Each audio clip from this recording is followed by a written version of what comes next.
Dwija Kangko. Dwija Kangko.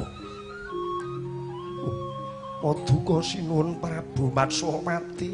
Ya. Wiwit mau aku ngrungokke nggonmu ngidung dandang gula. Isine tembang dandang gula ki mau apa kuwi? Kuwi ndongengke apa?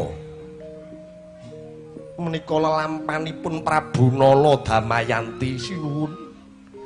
Nadyanto panjenenganipun menika Nalindra Binathara, Nalindra Gung. Neng Prabu Nala Damayanti kala wau remen sesukan dadu. Remen ngabotawan satemah bondo donya ludes keles tanpa sisa. Wonten malih dedongengan Nalindra ingkang remen sesukan dadu temah ludes keles bondo donyanipun inggih menika Nalindra ing Ngamarta Prabu Puntadewa.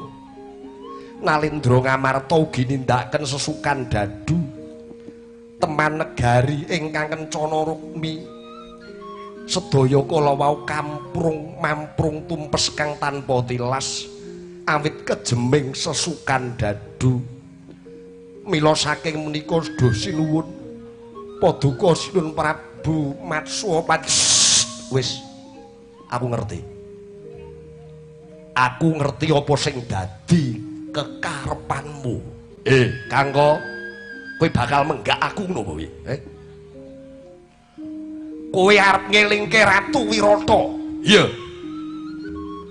Ora ngilu marang gethokmu. Kowe iki mung derajate mau pidak pedaraan. Kowe iki derajate mung sak lurah pasar ing negara Wirata kene. Arep ngelingke ratu. Anggonku seneng ngabotuwan ya karepku, anggonku seneng sesukan dadu ya karepku, dudu perkaramu. Ora sak ngelingke marang ratu kowe. Wong cilik. Nyuwun pangapunten Duh sinuwun. Ya, saiki tak wene pangapura. Tak wene pangapura niku aja kok baleni meneh ya. Yen nganti kowe wani lancang ucapmu. Lancang ucapmu ngelingke Ratu Wirata. Mbuh kuwi lantaran tembang apa-apa wae. Tugel diasmu lakono.